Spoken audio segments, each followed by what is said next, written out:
Donc David Pinet, président de CME du CH de Lunéville, secrétaire général de la Conférence nationale des présidents de CME de centres hospitaliers. Après ces quelques éléments de prospective sur l'état de santé et les évolutions du système de santé à horizon 2030, il me revient d'introduire une table ronde qui a pour objet de réfléchir à la qualité des soins et au parcours de santé dans une nouvelle dimension qui est la territorialité, qui va s'accentuer avec la mise en place des GHT qui arrive et qui va nous occuper pendant maintenant de nombreuses années. Je pense qu'au-delà des réflexions qui viennent de nous être présentées, la problématique de la qualité et de la sécurité des soins va être centrale, avec notamment peut-être aussi une responsabilisation de l'ensemble des professionnels et les attentes des consommateurs et des usagers autour de la qualité des soins. Et c'est dans cette approche que l'on va travailler ou essayer de travailler avec vous. Alors les GHT établissent un nouveau socle qui vise à améliorer la santé des populations et répondre à leurs besoins sur les territoires par l'organisation d'une offre de soins graduée. Le défi est d'assurer aux usagers une égalité d'accès aux soins, à des soins sécurisés et de qualité. Alors cet objectif va se décliner en tout point du territoire et il va s'appliquer à tous les niveaux, de la prévention à la prise en charge globale du patient en proximité jusqu'à celle de recours ou de référence qui est hyper spécialisée. Alors, le projet médical partagé devient le cœur de la stratégie de groupe public avec lequel s'articulent progressivement les autres acteurs de santé.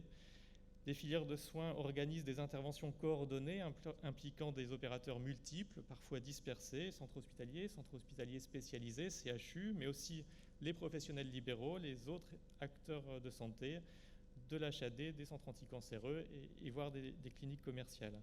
Alors cette multiplicité d'acteurs autour de la personne, que l'on peut qualifier de patient, de malade, d'usager en fonction des situations, apporte de la cohérence aux prises en charge coordonnées, mais complexifie aussi des dispositifs organisationnels qui sont pourtant indispensables à la mise en œuvre et à l'évaluation du système. Alors l'amélioration continue de la qualité des soins et celle des parcours de santé doit être assurée. Elle exige d'une part l'amélioration et le renforcement de l'accès aux soins de proximité dans certaines zones et d'autre part l'adaptation à la territorialité de la dynamique engagée par les établissements de santé pour la certification. Il s'agira ainsi d'accompagner le mouvement d'organisation territoriale d'équipes médicales qui demande de nouveaux repères, tant en termes de management que de dynamique d'équipe et d'harmonisation des pratiques médico-soignantes. Le travailler ensemble ne sera pas si simple dans beaucoup de situations, mais il contribue à améliorer l'attractivité de certains postes, à éviter l'isolement des praticiens et à partager la décision médicale. Pourtant, la déclinaison opérationnelle du projet médical partagé sera d'autant plus complexe qu'elle est impactée par la réalité de nombreux territoires, des tensions sur la démographie médicale, les contraintes médico-économiques, la difficulté également à mobiliser des acteurs dans un temps qui est pour chacun compté. Et également par des périmètres de GHT qui vont être de nouveaux repères, qui seront parfois discutés, voire peut-être inadaptés, tant pour des organisations médicales cohérentes que pour un pilotage efficace. Alors dans ce contexte, nous allons tenter de mieux appréhender les enjeux des GHT sur le volet qualitatif et d'en retirer quelques clés pour leur donner plus de sens et d'intérêt. Pour échanger autour de cette table ronde, la présence de M.